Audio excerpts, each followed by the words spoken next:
Wa yataqarabuz zaman, waktu terasa pendek.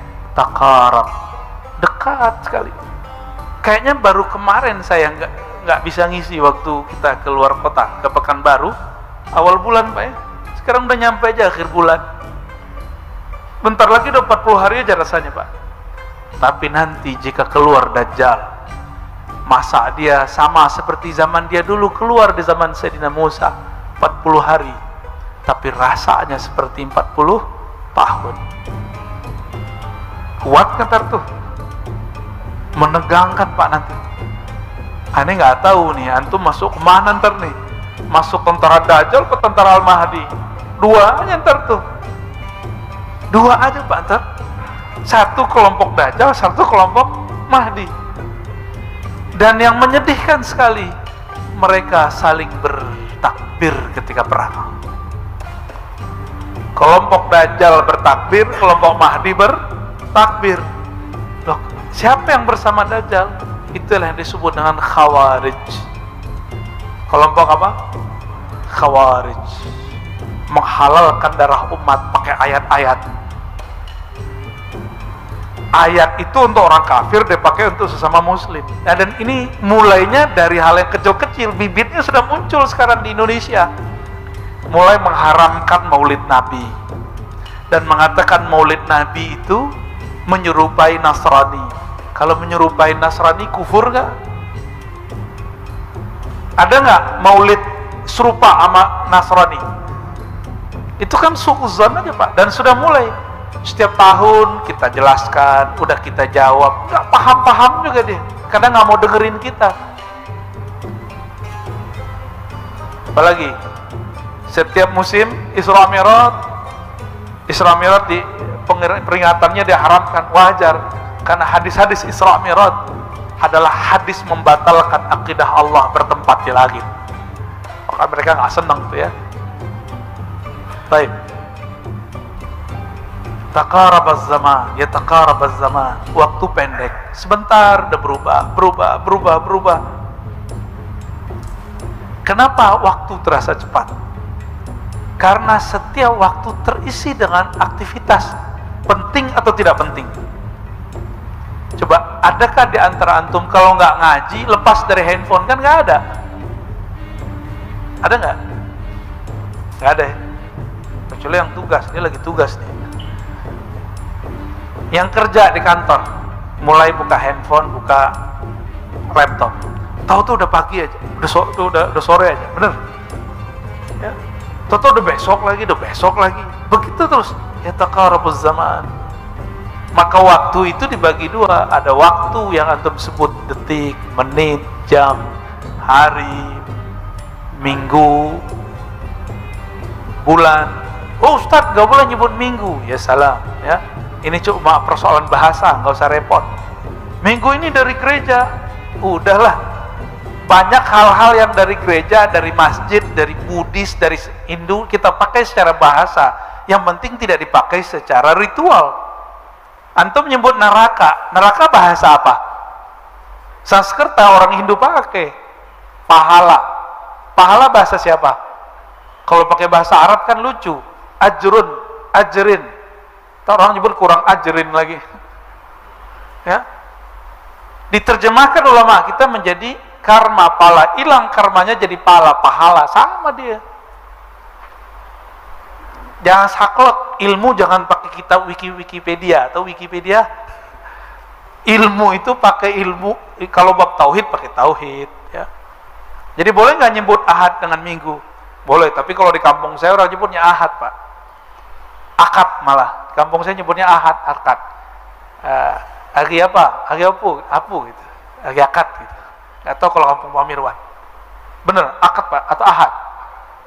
Fase amat Pak. Alhamdulillah. Wa yazharul fitan, dan tanda berikutnya muncullah banyak fitan. Jamak dari fitnah artinya kekacauan-kekacauan. Wa yakthurul haraj wa huwal qatl, banyaklah pembunuhan. Jadi waktu ISIS muncul pertama kali, kita udah mulai khawatir, jangan-jangan masuk bagian dari ini. Tapi bukan ya. Ini hadisnya masih panjang ini. Kita cut aja dulu ya. Kita langsung masuk ke fasal berikut.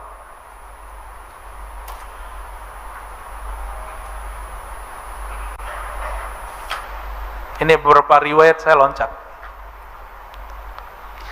Dari Sayyidina Mu'az ibn Jabal qala Rasulullah sallallahu alaihi wasallam umranu Baitul Maqdis kharabu Yathrib.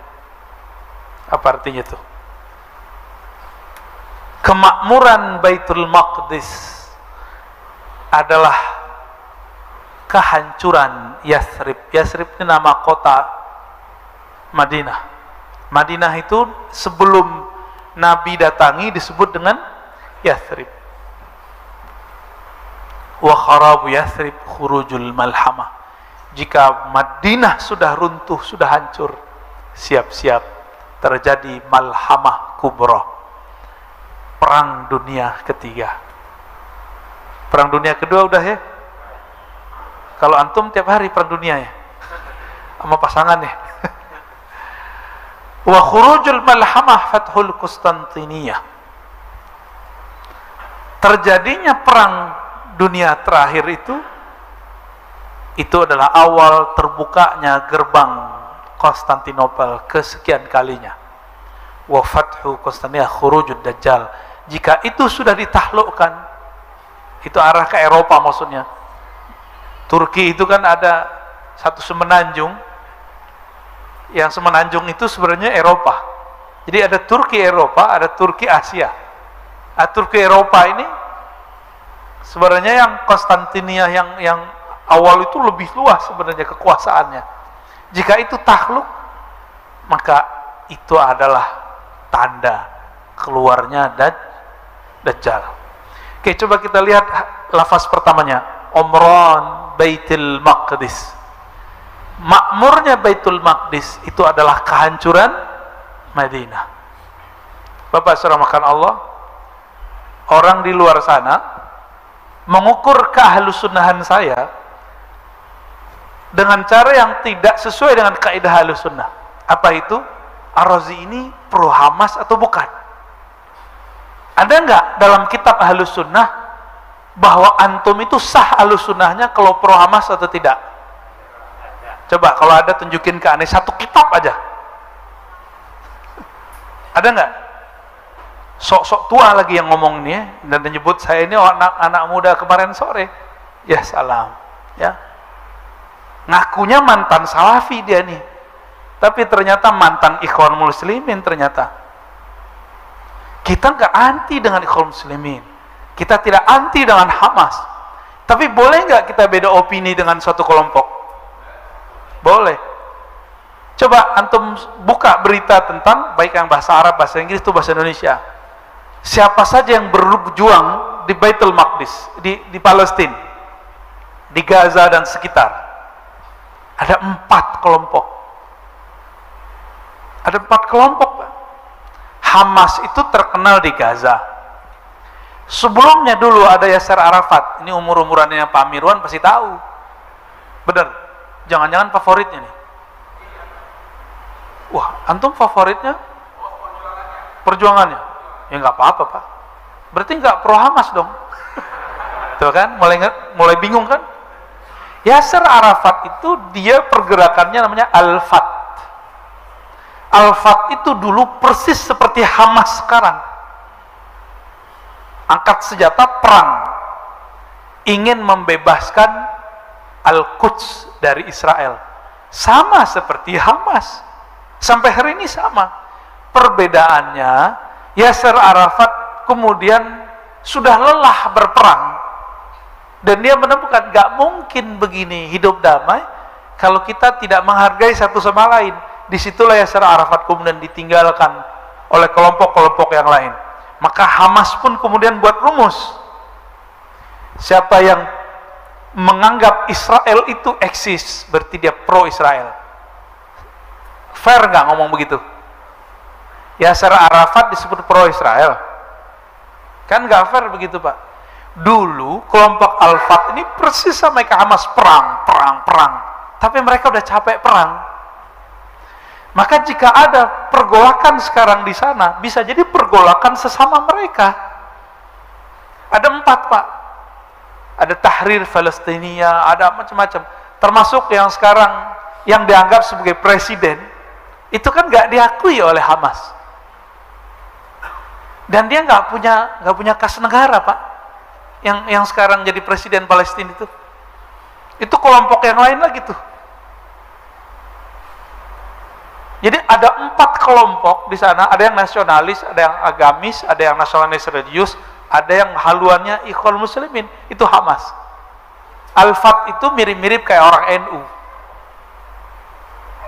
Tapi mereka ini sama-sama ahlus sun, 4-4-nya ahlus sunnah, Pak, jangan macam-macam antum. Masing-masing mereka mazhabnya Syafi'i, akidahnya Asy'ariyah. Mereka kalau subuh itu kunut di sana. Tapi ada yang Al-Fat, ada yang Hamas. Disitulah rabi-rabi itu ngomong, seandainya orang-orang Palestina ini sholat subuhnya ramai seperti sholat Jumat, kita bisa kalah. Itu di sana maksudnya. Jadi pejuang-pejuang subuh, kita ramein masjid bukan karena kalam itu, tapi karena kalam Rasulullah Sallallahu Alaihi Wasallam. Disinilah saya mau meluruskan pejuang-pejuang subuh. Tolong antum meramaikan masjid bukan karena kalam si Rabi, tapi kita meramaikan subuh karena Nabi mengatakan, "Lau araftum, lau alimtum ma fil isya'i was subuh wal fajr." Ya. Kalau kamu tahu rahasia isya dan subuh, kamu akan mendatanginya. Walau habwan, walaupun merangkak. Itu yang kita pakai. Kita nggak pakai kalam rasi Rabi, nggak penting sama kita. Ya.